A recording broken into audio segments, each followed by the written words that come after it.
Gibson strikes again. They got some new sales ideas. Yeah, they do. They're going to be selling. The Marty McFly guitar. I'm just kidding. That's coming, don't worry. But sort of certified artist-owned pieces are going to be coming down the pipeline through the garage rapidly at a garage near you. And who knows, there might be some more garages coming soon too. We don't get to talk to Gibson about this because we're not dealers yet, but we have birdies everywhere that are feeding us little crumbs. Little birds. Little birds, just like Game of Thrones. Berries. It was good. He had great moments. Good. Yeah, up to season, what, 6 was it?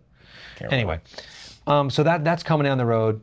We're going to talk about all this stuff a little bit, so stay tuned. This is a good idea. This is cool. It's a way to get. I think it's cool. It's a way to get, like, you want to get a guitar that was owned by members of KISS. Yeah. It's secure, it's safe, it's coming from Gibson. You will be paying a premium. Yes. But it's coming from Gibson. So that's the safety you pay for. It's coming from, like, they have a built-in safety net there, as well as the cost structure of having a Gibson garage. It's like buying a certified pre-owned BMW. Yes.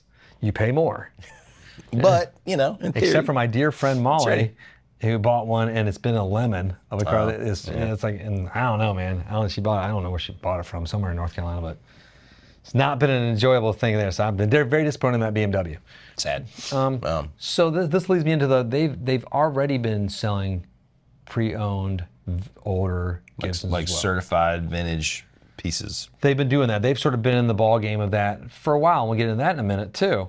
But it sort of leads me, is that something else that they're going to get into more? Are they going to push harder and start entering the fray of what traditional roles of guitar shops? I mean, it's already kind of surprising how many vintage pieces are on that you can go buy right now. Yeah, we're looking at them right now. You're probably seeing them when, as we scroll through them. Well, and in my mind, it was all going to be like a 59 burst, or like crazy, like pretty big ticket items. But some of it not, like I think we saw a 63 Hummingbird. Which is still cool. It's super cool. 12K or something. Yeah, man. I mean, you're not that far out of the realm of like custom shop stuff. Which is funny, isn't it? Don't get me wrong, I have a 65 Hummingbird. I love it. But the Murphy Lab ones are probably better sonically. They're probably more versatile guitars, for sure. It doesn't have the swagger cool of being a very old instrument, but sometimes I just want a good guitar. Yeah. That's another story. So are the manufacturers starting to bleed into this? I think Gibson, obviously, yes. Yes. Fender sniffed at this too with like buying out that firm in Nashville to sort of do the whole certified pre-owned Fenders as well. And then now with their purchase of Reverb from Etsy, it's like the idea of them creating this whole online sphere. But I don't know, because then you got Justin Norvell heading up to the VP slot over there, and like I hear he's a friend of the indies and wants retail to be strong, but is he going to be able to weigh that against the future arguments from their DTC, direct-to-consumer department that wants to grow that market as well? It's a quandary, isn't it? Scary, right? I mean, once AI takes over, it's not going to matter. It really doesn't matter. We're all doomed at this point. It's all just what-if scenarios. What was that video Derek was showing me the other day? I think you were here too, when he showed us like that the guy winning like all the prestigious awards, and he's like, "We're all doomed.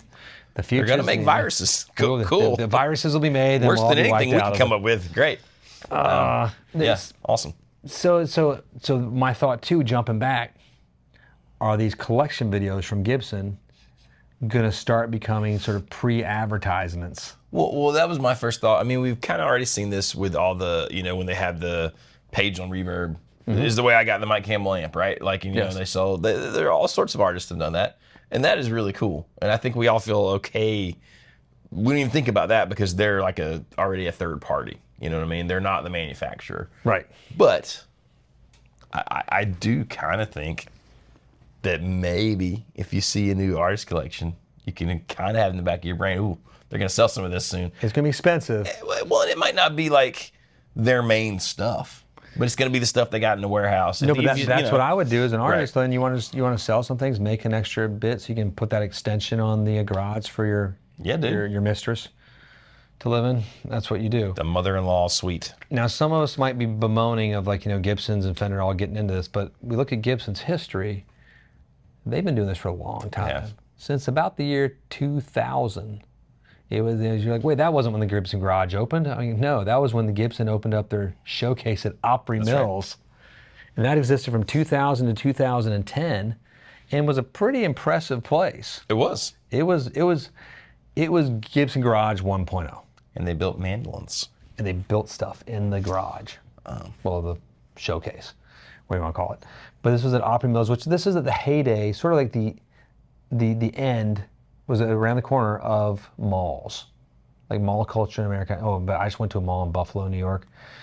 It was rough, man. It was not a good mall. No, I mean, there's you go in any mall, except for a few, like in the We're really always got some goods, like Crabtree's nice, and North Hills. There's a lot that are kind of like half abandoned and just kind of deserted sometimes. Wilson, like, North Carolina finally voted to destroy theirs. Man, I mean, it needs to go. They're hoping a developer would come in, but it's just mall. But this is so Gibson was in there. They've been doing this for a while, but now they sort of they're pivoting. It seems like there's gonna be some more Gibson garages sprouting up. Mark Agnesi of the Agnesi family has mentioned that he has no qualms. He wants to open Gibson garages wherever he can. Not like everywhere, but like in the major cities. I think there might be one coming soon to a oceanside town near you. We'll see.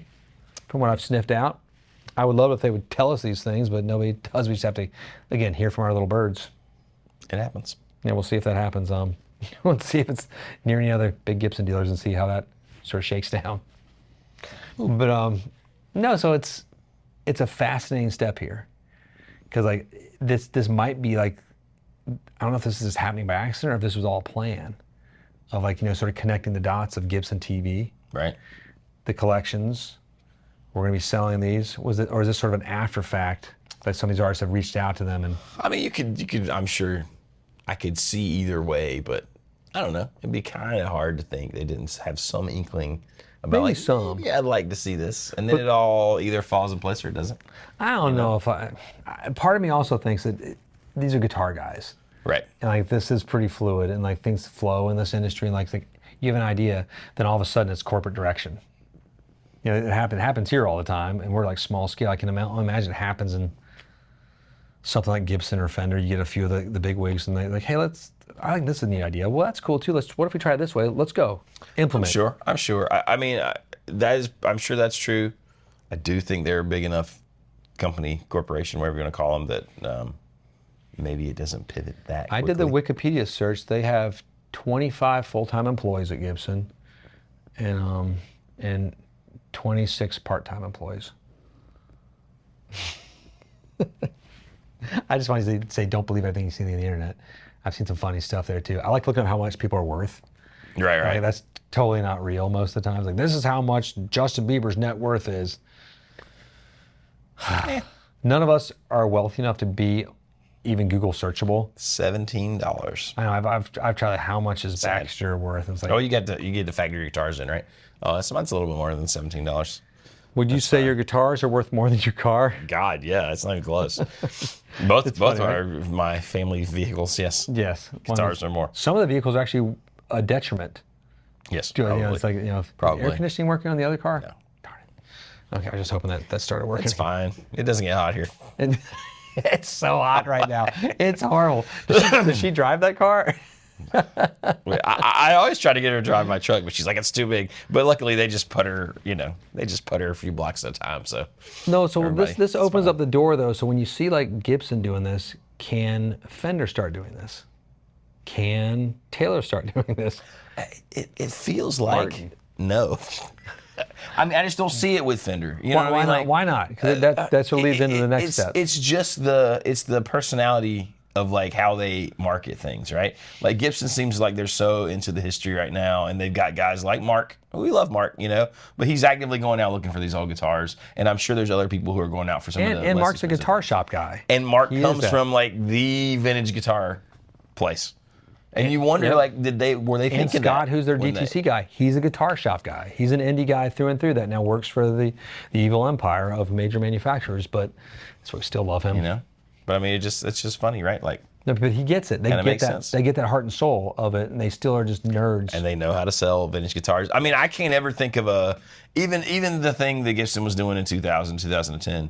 I can't think of any guitar company that I've ever known about that was actively selling their own vintage instruments. Maybe it's been far enough removed from like the 50s that we can do that now, but I don't know. That seems like a new thing to me. And we can compare and contrast what you did like with Gibson versus Fender's marketing versus Taylor's versus Martin's marketing. Yep. And like you see, like, Gibson is very much seated in history, old school. Fender's very much new, cutting edge, hottest bands, bright, vivid colors, flashy, short bits, what the modern young kid sort of consumes. Painted fingernails, pink hair. But it's how they consume information too, like fast tattoos. TikTok. Yes. That's a turtleneck, right? The skin-colored turtleneck. No, that's cool. That's cool. Those tappy-tap sounds. I'm not saying it's bad. I'm just saying that's what it is. Stuff we can't do. Heck no. It's also how do they approach their physical footprints, because we haven't been to the Tokyo flagship store. Although we were invited. We were invited. We just can't afford to go ourselves. If Fender should send us out there. Wants to fly us out. Yeah, and a small stipend per diem. Yeah, we'll figure out the stipend. Just fly us out there and put us in a room. We'll figure it out. We'd figure out the rest. I want to go to Japan. Yeah, man. But anyway, that's enough of whoring myself out for the minute. No, like that shop is very like modern, glass, minimalist. Yeah.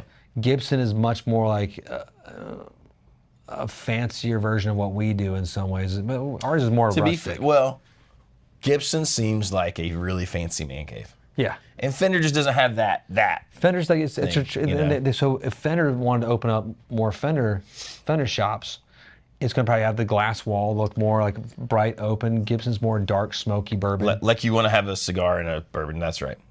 So. And go talk about nefarious business deals to keep the working class down. Like, they had Gibson's theme at NAMM to get in their little secret party. It was a speakeasy. Yeah. You know what I mean? Like, that's cool. Which we did get into twice. And boy, did I speak, and was I easy. Are there perks or what? Yes, let me tell you, I had a free mixed drink. It was a mule. That's true. I think of some sorts. Yes, that's right. I hung out and drank with those crazy limey British bastards guys, from Anderton's. That was fun. They were delightful. It was a good night. It was really crowded, and like we were in there, we were just hanging out talking. It was fun. That was one of the most fun moments to me in NAMM. But I think so too, in a strange way. Darn it, because there was nothing to have to do. Like it was just like, oh, okay. We weren't doing sales meetings, and like you can see the cool guitars, the NAMM exclusives. Film a video. Yeah, for sure. They were cool. The P90, God, they were. Different colored Les Pauls. Because all of us like. This is a side note now. We like gold tops and we like bursts. We don't want any other color Les Pauls usually. No. But when I saw them at the NAMM show with the P90s, those were different. There was something like there's still a few of those out there on the internet for sale. If you can get one, just get one. Get it. There's not many. Bad at, yeah. They were bad at the bone. They're cool. So maybe this is I think these manufacturers. Let's not paint a beautiful picture. They're all trying to figure out what the heck they're doing right now too. Sure. They do not have a clear plan all the time, because there's been lots of cutbacks at some of the manufacturers. There's been lots of like expansions in certain areas and other ones, but it's not all rose painted, glasses. Yeah, figure it out. Everyone wants to say that all the time too. It's like it's perfect. Sales are up. Well, sell through is not up. No. And sales are not up. I know. I talked to every other retailer. So it's like, let's make money off these old guitars again. So no need to build new guitars. Right. Actually, it's brilliant. But there's a lot of money. Like when Gibson does its exclusive releases only through the garage, there's a lot of money. There's millions in sales they'll do on that one day sometimes. Yeah. Of just that exclusive, like, hey, we're selling this for $50K. And they don't have to deal with yahoos like us. Correct. That don't know what we're doing. Take us out of the equation. You guys are out. No, and then now selling like the artist ones, like they have the connections to the artists too. Yeah, man. So it's going to be most of it. So if you want one that's been played by one of these artists that you love, stay tuned. Check in with Gibson. Mark Agnesi's phone number is posted in the notes below. You just give him a call anytime you want, or Scott. I put his OF pages right there, so you can reach out to him. And that's you got that right.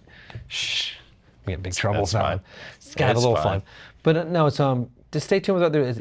I'm always fascinated when this happens. I like the idea of this. I get a little irritated when it's like with the whole used thing was sort of funny. So like that's sort of where the shops do need to sell those to survive.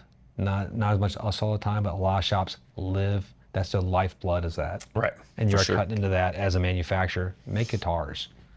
You don't have to make serving platters.